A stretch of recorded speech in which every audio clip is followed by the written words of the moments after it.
And Pogačar, among other things, has got a great sense of humor, and that makes translation and reading it much more fun. Anyway, so the poem is written in the perspective or in the voice of a cigarette lighter.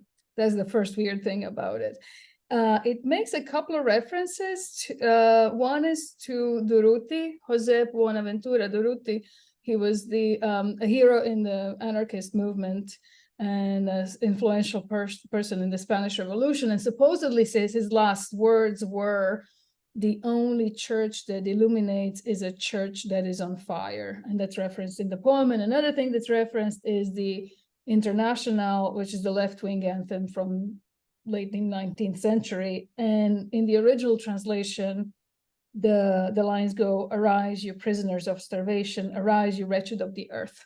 And you'll hear him playing around with some of these lines. What a lighter said, "I, the sun's apprentice, came down from a wild heart and walked in, led by revolutionary intentions, armed with a clear idea in my deadly tongue, into a preschool of a quiet working-class neighborhood. Sunday school has started.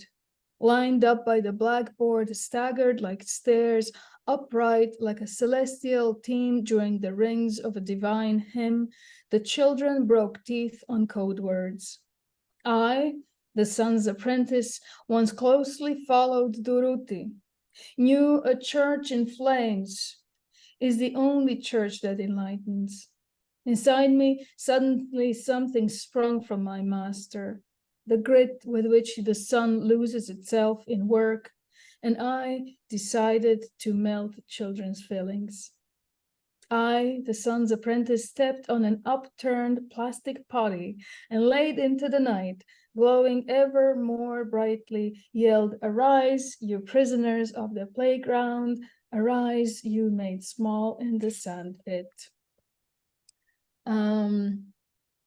So I'm going to switch over to my own work. I'm going to read only one poem from my first book, Small Crimes. This book has got a lot of poems about war, World War II, and the wars in the 90s in former Yugoslavia, Croatia, and Bosnia. But I think we have a lot of war in the world in the moment. So I decided to instead read this is kind of like a love poem to the Adriatic Sea where I grew up.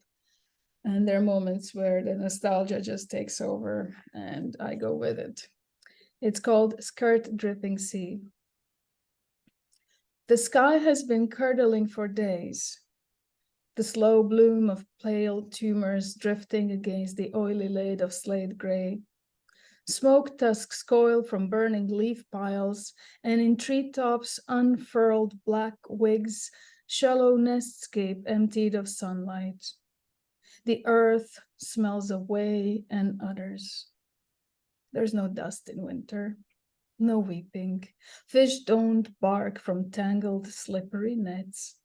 Instead, the stethoscope cold silence, and the buttery gold glow of lichen furring over lifeless branches, stiff ropes, their crusty flounce on aluminum hulls.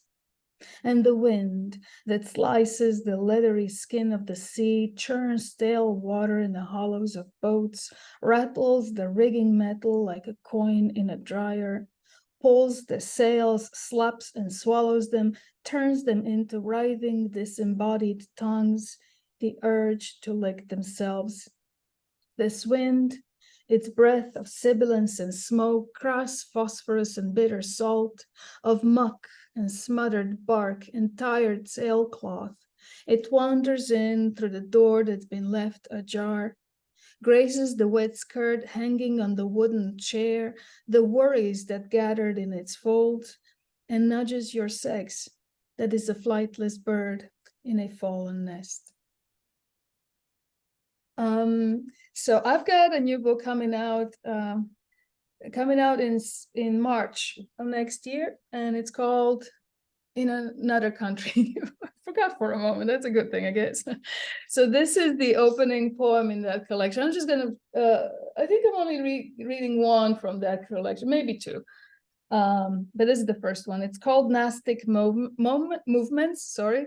And I actually learned the word Gnostic when I wrote the poem. This is something, this happens to me oftentimes. Gnostic means it's the description of the movement, like those plants, little flowers that open up when the sun is out, and then they close down at night. And I thought that was just kind of so beautiful that we have a word for that. So here it is, Gnostic movements. Sweetness. Back home, the Adriatic tightens around the shore like a snake around a hot rock. In each house on the island, there is a table. On every table, a loaf, round as a Slavic face. Ashes in the oven. Ashes on the domes of the bread. Ashes on the roof of one's mouth. Last year, my cousin offed himself in his home, and our family, scattered around the world, got caught in a foam web. Catching up with each other, we forgot his body. But things were funny. Phone in hand, someone picked her nose and pulled out a bloody fingernail. Another drew a tough, tar-black hair from between her teeth, a pubic curl, and wondered whose it was. Listen, in Sarajevo, the fit ones ran through the sniper alley. The rest took up dying. Longing is a trick, baby. Go inside a rock, a ringtone, the red coal of my tongue, and you'll only taste yourself. Babe, keep the curtains parted. See the moon tossing her long white hair across the ocean. Hear its steady, back-arcing roar. Look at the chenilled strip of black sand, that fool walking with a flashlight. Listen to the ocean, and you'll come apart like a love letter in rain. Sweetness, even dandelions lose their heads at night. So last year around this time, it was exactly around this time, there was a really nice project that I was lucky to be a part of here in Atlanta. It was an exhibition and there of particular painter, and there was a handful of us poets that we were invited to write poems in response to her art. And I wish I had the painting here to show you, but it's just these like large abstracts, and they're primarily consisted of horizontal, primarily lines of color that were just kind of, because of the size and so much color, you just felt like you're inside the room, like the color just picks you up and wraps you around. So this is what I wrote in response to that. Homeland iridescent. Each color is a wave, a language. The totality of them, the ever rising and falling bariolage of tongues, is an ocean. And what is there to do but to swim? Propelled the body through the reticent waters of teal, the chanting of chartreuse, the prattle of purple, and the professions of saffron, the vesper of the burning sunset and the midnight moan. Swim that communion of color and thousand word, where you end and I begin in an ever-shifting ripple. Color inscribes itself. It's like this. We made blue love on a blue bed to a blue song in a room full of blue. And beyond the swaying bluegrass bloomed a blue cloud. The sea holly spiked and the muscadine swelled into speech. The Red Sea and the Black Sea folded into themselves, one blue wave into another. The sea willed the blue, so much blue, mouthfuls of mussels, hard blue seabirds, the ransom of rain. Roadside chicory rayed a fiesta of blue petals, and the unbent irises stuck their blue tongues out and harmonized. Azur, modri, goluboi, galagio, shkuroble. Even the limestone turned blue. And tomorrow, under the sky full of weather, we'll dive off the cragged turquoise, bathe in the clear opal. Sorry for looking at the phone, I'm just paying attention to time. I'll read two more short ones and then wrap up. Let me start with this one. I have never read it anywhere, I don't think so. I like to do that at least. Always read at least one new poem. This one is titled Poem with a Line from Blast One. Blast One was like a very short-lived but important, influential magazine, modernists. And there was a line here that I stole, and I can't remember which one it is right now, but it'll come to me as I read it. Poem with a line from Blast One. The rooms are always crowded, and there is a bomb hissing on the tip of someone's tongue. As usual is what's below the surface: stupidity, animalism, dreams within dreams, endlessly vast and erotic tongues. Look, the sky is a pair of swollen eyelids. Blackbirds swoosh over trails like tiny psychedelic warplanes. Sometimes you feel incommunicably vulgar, ordinary to the point of purity, the way dirt is pure, and tragedy desired only if it can clench its side muscles like hands on its belly and bring to the surface a laugh like a bomb. Bring it on, the ground parting like lips in pleasure, that flash of sparks in the center of black wings. Become that clay, that current, that short circuit. And I'll end with this last little poem. It's sort of like a light love poem that was also inspired by a piece of art by O'Hara Cousins. It's an old little painting called Monkey Reaching for the Moon, and that's exactly what it looks like. Monkey on a tree looking at the reflection of the moon on a body of water. And the cool thing about this was when I was looking at this piece is that the Croatian word, my native language, my Croatian word for monkey is majmun. So if I say my moon, it sounds like I'm saying my moon. See, I mean, the accent is a little off, but it's almost like my moon, almost there. So that's what also kind of like came from looking at the painting, which then resulted to the poem, my moon. I say my moon, and you say monkey. I say chutim. The ch rings soft as a cricket's chirp, as in tune or Tuesday. Chutim. Be silent, and in that silence know. I say kruch, and you say bread. What we mean goes extinct like the wild pigeon. Place yours, mine, all the world's tongues in a continuum. The totality of them is the mother moon reflected in the pond. Take a pen and mark the borders where I end and you begin. Draw a braided loaf and some breadcrumbs too. Each crumb is a cricket's meal. Tui. Here, the rub of its wings. Be my moon. I'll be your forever monkey. Thank you. Thank you so much. Can we give some snaps or applause? Thank you so much. We're so appreciative.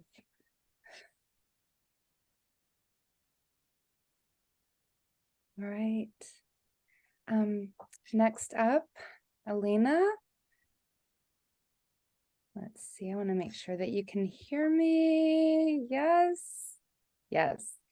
I'll leave your introduction up for just a moment. If you'd like to say any words about yourself or your work. I know you were born in Romania. You live in Birmingham, Alabama now with your partner and several intense and very wonderful mammals. So we look forward to hearing your work tonight. Thank you. It's awesome to be here, and it's awesome to hear Andrea read and to hear her voice. So I think I will just start with a couple of poems in translation from Romanian poets. One of them is Vasile Dobrian, and this is Communal Spaces.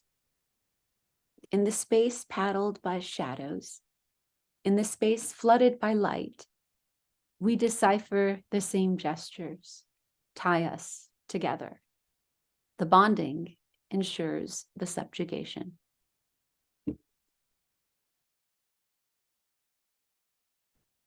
And Romanian poet, the other one that I've been playing with lately is Dora Pavel, and she wrote under the dictator as well as in the present. And she's really interesting. She's very sometimes veered into the symbolic, and I'm just kind of interested in her images. So this is a poem she wrote in 1989, obviously before the Ceausescu was removed. It's called I Look for an Exception.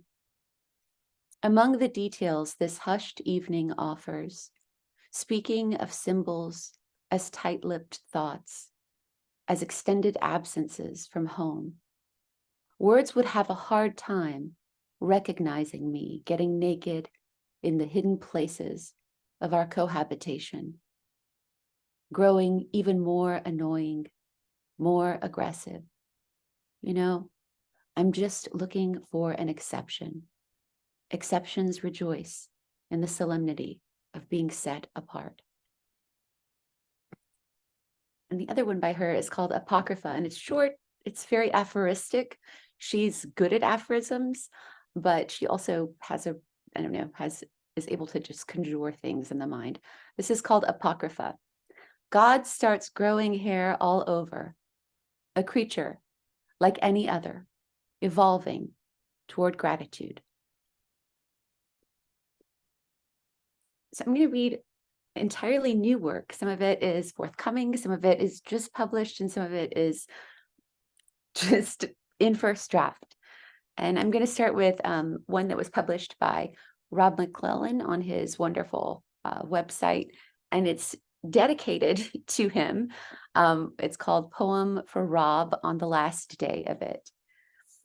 And if you don't read Rob McClellan's website, or if you don't follow him, he is constantly just bringing incredible poetry forward. He's constantly publishing chapbooks that are innovative and fascinating. And he lives in Canada, but he ships to the US, and you can join with a subscription.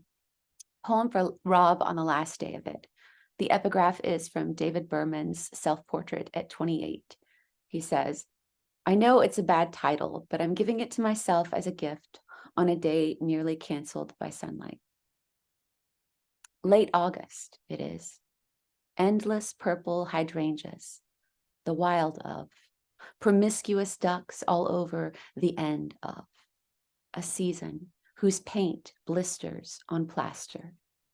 That hot or not beige in the husk of sold houses, the urgence of anything at its finest. The air was so, the asphalt, etc. A fog hanging like theory over our foreheads. And my notebook, unpacking its baggage at the train track. As in, how much vacation? As in, I hope you did all the things Derrida disavowed in those postcards.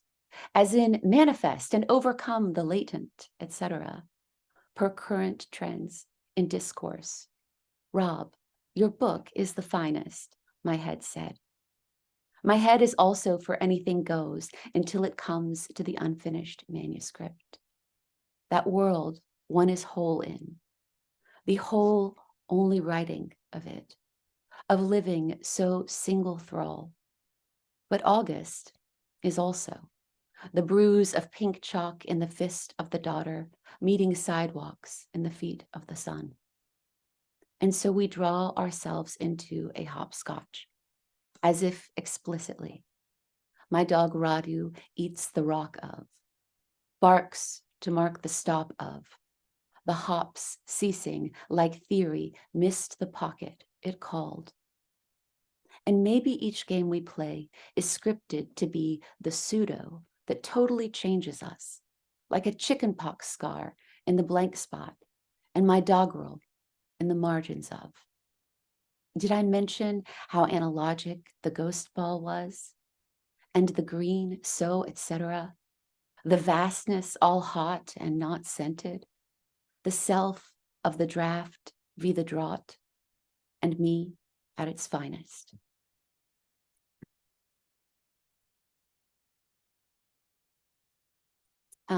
This is just speaking of drafts, I'll move straight into one. I've been playing with sonnets. That happens when you read Diane Seuss and when you read Wanda Coleman. And this is called Emotionally Available Sonnet. I am sometimes emotionally available, but I'm also sometimes not. So it's kind of a play on being emotionally available. A cloud trends from a desolate tweet. The pastors of prestige avoid their hidden proximity to panty liners. But the waves will keep ravaging shorelines. The wind will bring plastic cups closer to water. The child will see something red bobbing and wonder if what the plant sees is a testimony. Will the ferns serve as witness to the parents' arguments? You want me to be emotionally available. I see the bones of the fish on the plate, the eyeballs my mother ate. Poets forge octaves from ordinary carnage. I upcycle my flesh as fireworks annually. Come hell or high sonnet, no wake is enough to keep the engine from dying. Look at the buoy bobbing, the dirge in that ding-dong, an ocean in the widening.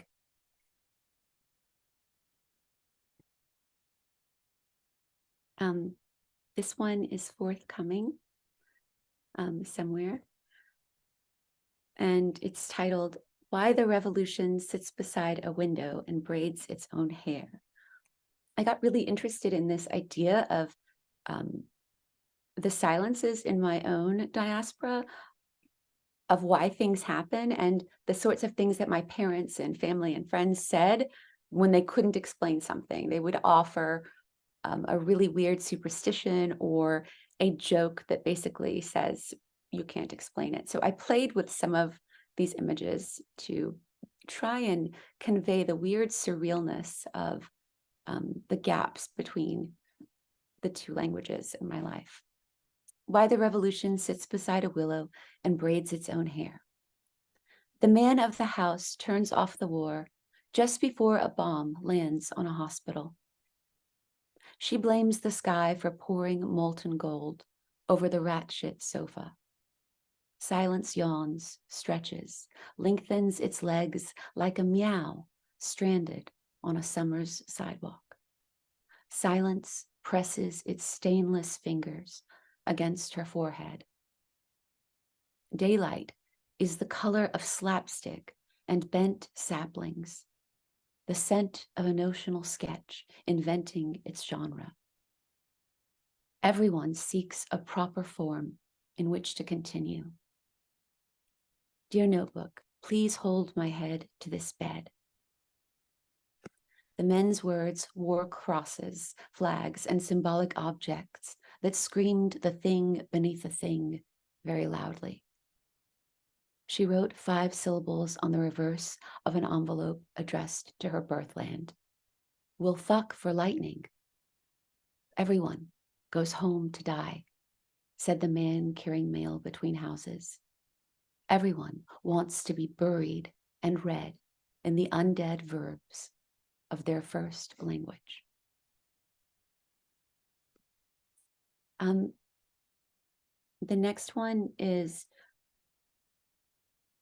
just a draft poem, but I also want to read it specifically because what has been going on in the bombing of Palestine is just, it's hard to concentrate on things. It's difficult to navigate what power means these days and what power costs human beings.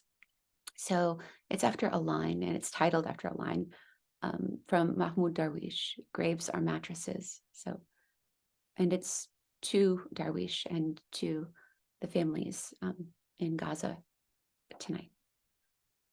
Graves are mattresses, Mahmoud Darwish said. Graves own the possessive pronoun, the permanent paint, the map stain and stone. Only the graven stay grounded in green, surrounded by bluebells, blinged and bucolic. Ash has the cosmos entire to compost, and it is more outre to claim part of a thing that floats between borders, to name it and claim it, your private eternity. Better conflate a sky with a place than consecrate the next nation humans make from dust motes and memories of innocent fences. Better to grow oracular plums or plant a tomato whose seeds are an heirloom for birds who remember heritage is a needling thing, a pricking that darns too many of us into the bluest bedspread. And checking on my time, Alicia. How am I? You are fine. You have about 4 more minutes. Okay. I am going to probably, maybe I'll go a little short, which would be good. So this one, there's this big argument about Foucault, this example that Foucault gave that he failed to source adequately, this ship of fools example that a lot of his early theory was sort of built on in his theories of madness. And you know, people went after him and they were like, well, this week we didn't find this in the archives. So anyway, I've always been kind of compelled by the nature of his failing to source it as a sort of statement about deconstruction in general and about archives and about things we can't source. So this is called, So Foucault Failed to Source the Ship of Fools. I admire whatever hasn't been said for its resistance to language. The unspoken is lucky, it can't be scorched. Unspeakability cannot be screwed, as I am being screwed while waiting patiently for 93 minutes to see the endocrinologist who will misdiagnose the child and cause proteins in her blood to eat her sweet muscles all summer. All summer can creep on forever. And there is a gift in not knowing that yet. Another gift in waiting for someone else's baby to discover the noun for the thing in its mouth, the toy one cannot stop tasting, a community assembling among bodies in the hospital, a lobby of moms treading water without calling it limbo. Although you are not here and I am not there, there is a we that forms near our children, a we close to the you who kissed my bruised shoulder hours ago in the kitchen, which resembles a metaphor or a way of saying the light is too bright and it is a pity that I can't restrain me from staring directly at its source. And I'm just going to end with a short poem, an aphoristic poem. Maybe I was influenced by, I'm influenced a lot by the things my kids say and the things my kids tell me, because they aren't socialized into knowing what's proper, what's correct, what's threatening, what's not threatening. And there's a lot of coexistence of the impossible that still exists in their world, which I think for the future of this planet, we're going to have to envision some impossibles. I think we're going to have to get out of this box of thinking that the stuff we've been imagining so far is effective. We're going to have to think wildly. So this is for my daughter, Mila. It's called, I Have an Invisible Pony. It's not quite my pony, actually. It belongs to my daughter, who tells me it is not an imaginary pinto. It is an invisible one. The difference is hard for adults to see. The line between God and a termite. Thank you.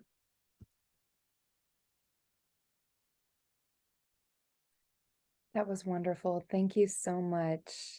Audience, do you want to give some snaps and claps?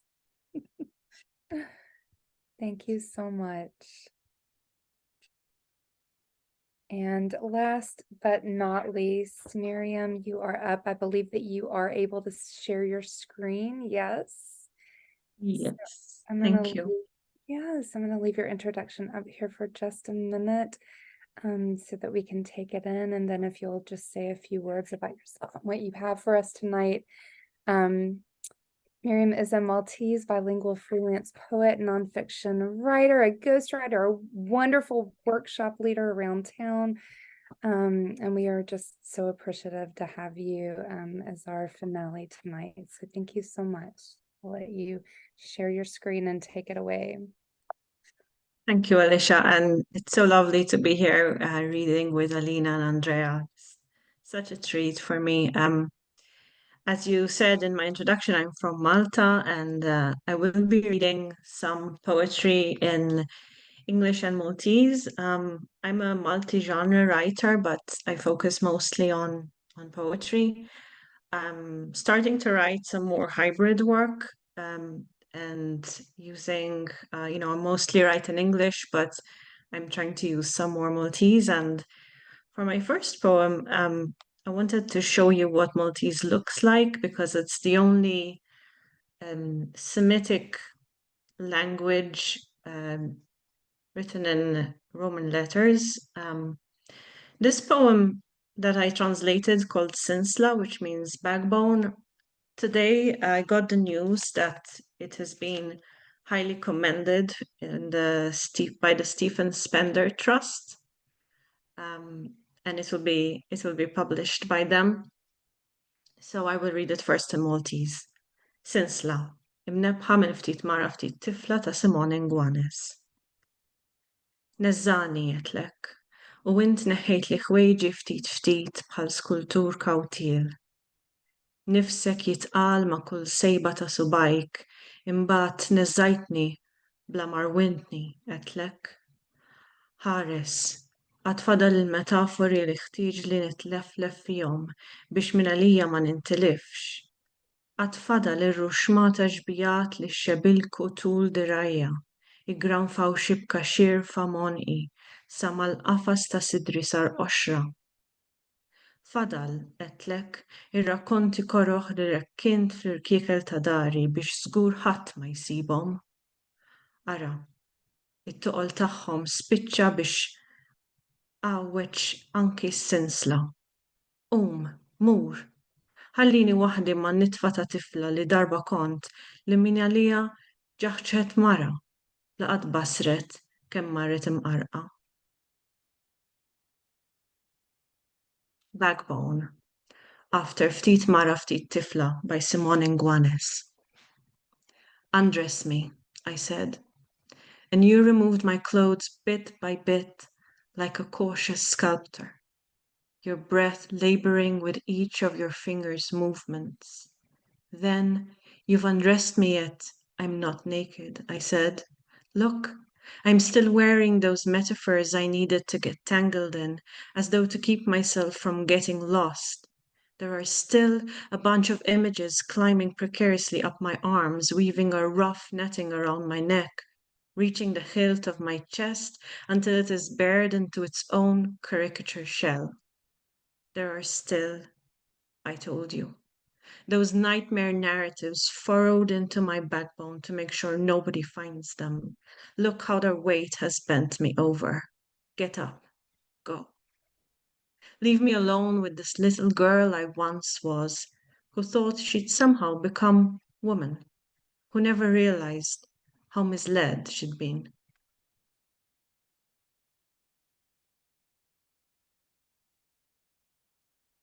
I wanted to continue with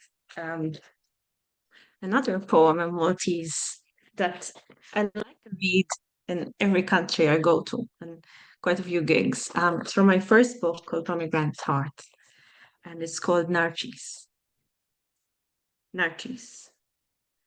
Riħitek storditni. Fost il-frix ġilda tleq blara. Tat-silma nizlet qasel. Gdim ċofti nitbissem u int kalm. Imlejt li widnejja bil-mużika li ġelek toħlom. Saħħartni. Qalbek farfetti farfar il-ġwinaħ mal-kappell tajni. Narċis. Naqbdek tizzijat ix-xemx tinżel u titla' u inti tkun tlaqt. Riħetek saħritni narġis. Nistrieħ fid-del tal-ħasira jiena u nitbissem.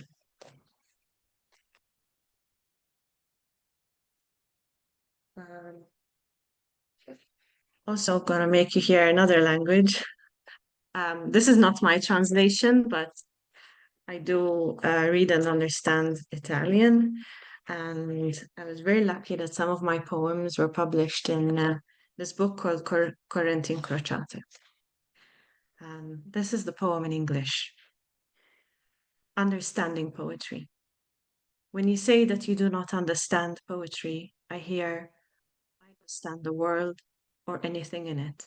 Bring me a new one. Capire la poesia. Quando dici che non capisci la poesia, io intendo.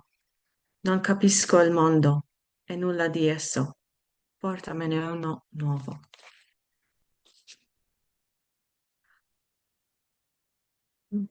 That's my first time reading in Italian. I'm not sure how well I like myself doing that, but one of my poems that has been published quite recently in press in London called Prospar Press, two Maltese origin, brilliant writers based in London have been publishing Maltese writers or writers with a Maltese connection. And they have published my poem called Postcard. You'll like it here. Among precocious fern, a heat comes from within. The nucleus and all those parts we plan to love about each other. You'll understand the octopus of my body, how it unfurls further than you imagined. You'll learn what it will teach you, its roots and spores unstoppable, unflappable.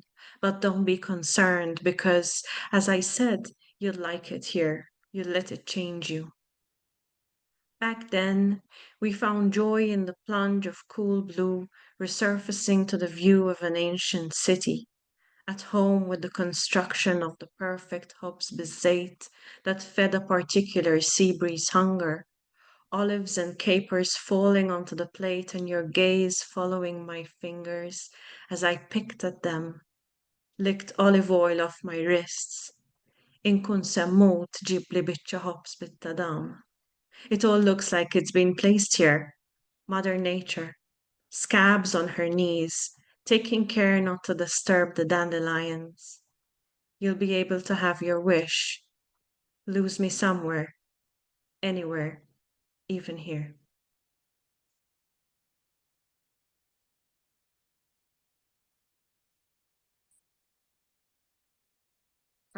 The next poem is a translation of mine into English, and it was published in Modern Poetry in Translation. I'm not going to introduce it, it's self-explanatory. Where'd you leave your bicycle when you fled? You left everything behind, carried a blanket, some nappies, your daughter, crossed the river under the wrecked bridge, walked in the rain and drought on ground ready to swallow you whole, on seas the color of dark, far from home, far from everything you left behind. The graduation certificate in art from the Technical Institute. All the family photos, including yours at age 5 wearing a blue blazer. Your childhood bicycle, which you kept to give to your children one day. The stamp collection. The love letters from your first girlfriend, hidden in a shoebox. A suitcase that traveled with you and your father when you didn't have to flee. Where did you leave the suitcase? Where is the door you locked? Did you leave through some alley in the old city of Mosul? Or through the seashore at Hodeida? Or maybe you waded through the barrage of rubbish from aliens in Sheikh Jarrah? Did you by any chance cross the underground tunnels in Gaza that take you to the mouth of the Egyptian pharaoh? Or perhaps were you closer to us, like us? What color are your daughter's eyes? Recently, a throng arrived from Kiev. Those take priority. Those are more like us. Those need to come in. Never mind that until yesterday we only let in women working in exclusive clubs for slick traffickers. Never mind that until this morning we were still trying to fleece them in quarantine while we sold passports to butchers with golden serrated knives. Where'd you leave your bicycle when you fled? In some torn up road in Tripoli or in some civilized European city? You understand that these are important questions. It is necessary that we ask. You understand that not everyone who leaves everything behind deserves our time. These are complicated issues, you know. Do you prefer kebabs or widow's soup? Do you eat rice with a fork or with your hands? When you kill someone, do you make the sign of the cross or say Allahu Akbar?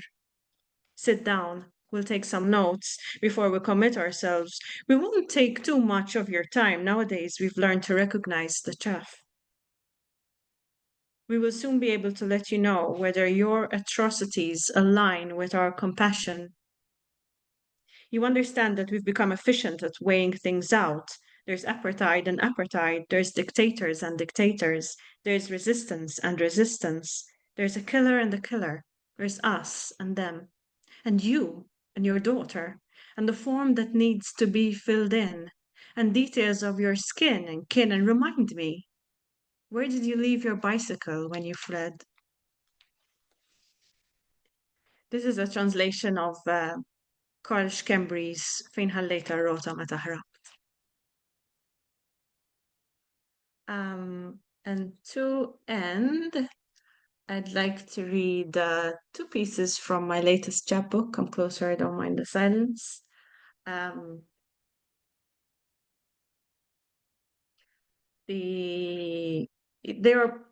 both for me about the same thing. About I've been in the US after living for 40 years in Malta. I've been in the US for less than 2 years now, and it's been a real big change. Obviously, luckily the writers community was amazing, great. I couldn't have wanted better.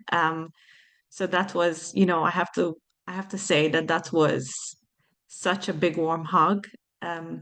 Alina being one of them, and the ASBS also. So these are two poems about how it feels to go through a big change as an adult, constant translation. We carried red on our travels. It was the only way we could tell stories. Mela darba waħda. Every day as we let out our daily breaths, translated voice to wall in ochre, Ahmar Nar, wondered about symbols, a heart and tar, a phony number that appears in evening drink. At sunrise, I read clouds before the message escaped. Ara, Raita? Read into things you don't say.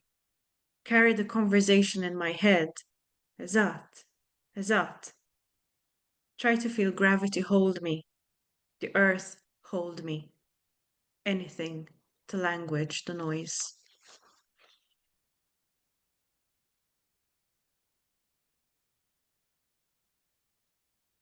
And the last poem is called Rebel Dandelion.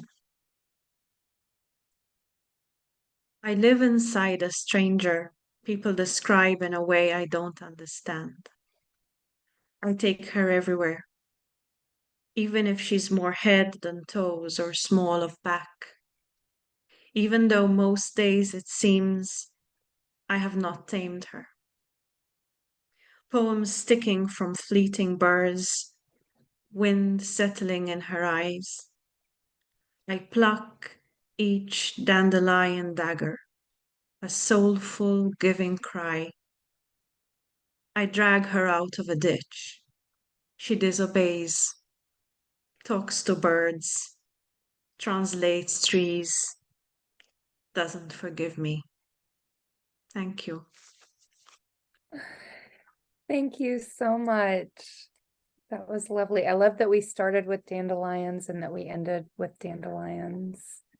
Thank you so much. Do y'all mind if we open it up for some student questions? Some questions from the audience?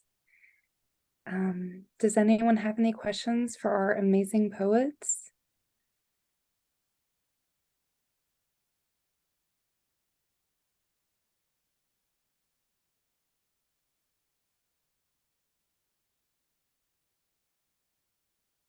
Are we So just I don't know what we're doing. I'll ask. So I guess this is for any of you. So I don't speak multiple languages. I think it's awesome, anybody that can do that.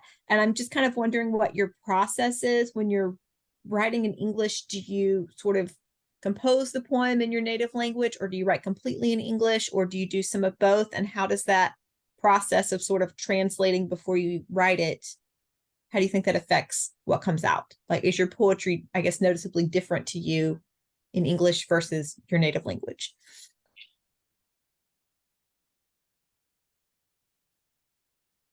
I was brought up bilingual, so a lot of my thoughts and a lot of what I write comes in English first. There are some topics, or when I'm writing about certain times in my life or certain people in my life, when I will go to Maltese first.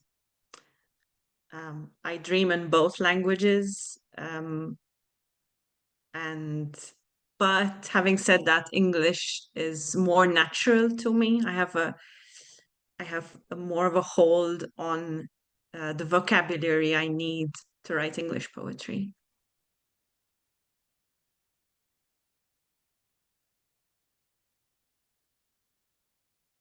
I'll go now. I never wrote in Croatian. I did not really have an idea or the confidence, or I'm not sure exactly what we need to have when we first come up with, like, oh, I want to write something. Didn't dream that big, I guess, when I was a kid. But when I came to the States, I had sort of like I call it like tourist English.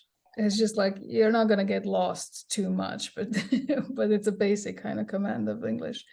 So so I really studied English with the intention to write. That said, I kind of have like a messy approach. Like if I'm drafting on a piece of paper in a notebook or something like that, I tend to do that in Croatian, but it's not because it comes closer. It's because I'm so terrified that somebody's going to read it and think that I'm a total idiot. So I just keep it in Croatian, knowing, and I have bad handwriting, so I was like, nobody can see what garbage this is. And anything I do on the screen is in English, so because obviously they can't access my stuff. But I have been, but I kind of like that I'm writing in, it's sort of like what I imagine is like writing with my left hand. If I'm right-handed, it's just kind of like, it kind of gives me restrictions where I can't quickly think of a phrase in English, and therefore I am naturally forced to think about saying it in a way that you wouldn't typically. So that kind of like allows a little bit more room. But I've been playing recently a whole lot more. I think, Miriam, you mentioned that, like writing more multilingual compositions and allowing that to happen, and sort of like mess around with the expectations of both myself and the reader. So I've been writing a lot of these poems that are kind of have these like shadows behind them. Like the poem will be in English, and then there's sort of a kind of a shadowy mirror image of it, like a twin figure that is in Croatian, but it's not a true translation. I'm totally fucking it up in Croatian. Which one comes first? It depends on the poem. So I don't know. I'm kind of like going back and forth between those two. It's not terribly structured. And Alina, do you kind of go back and forth as well? I have to choose to write in Romanian for the most part. So I have to like switch, because even though it's my native language, I've been in the US for a long time. I'm socialized in this language. So when I write in Romanian, which for some essays I will start that way, it's usually an intention, like I'm sort of almost like allowing myself to inhabit a part of me that is in a family and that is moored in some sense, that has a universe, kind of like what I described in the book Dor, the Romanian Republic of Alabama. There's this country, right, that doesn't exist, but that we exist in. And so it lets me sort of be in that space. But there are some words, and this is something that I was going to ask Andrea and Miriam about.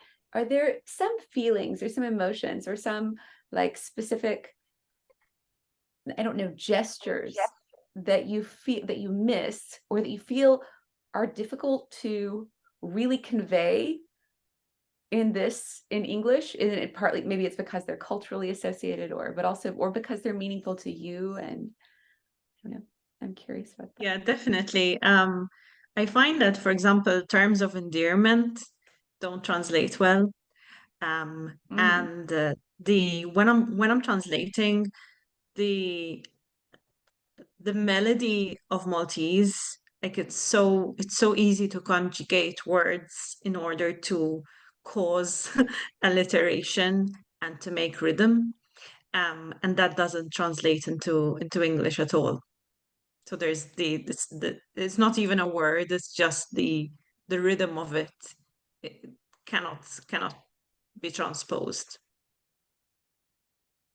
Yeah, I was actually thinking about it. I was walking outside today between buildings, and there was this one street was glittered with leaves. And for some reason, something about the chaotic nature of those leaves just made me think like how much I love the syntax of Croatian. Is just like the sentences have almost like this crazy making intestinal feel to them, like it can go on and on and on and on in the same sentence. The other thing that I really miss is a lot of language for weather.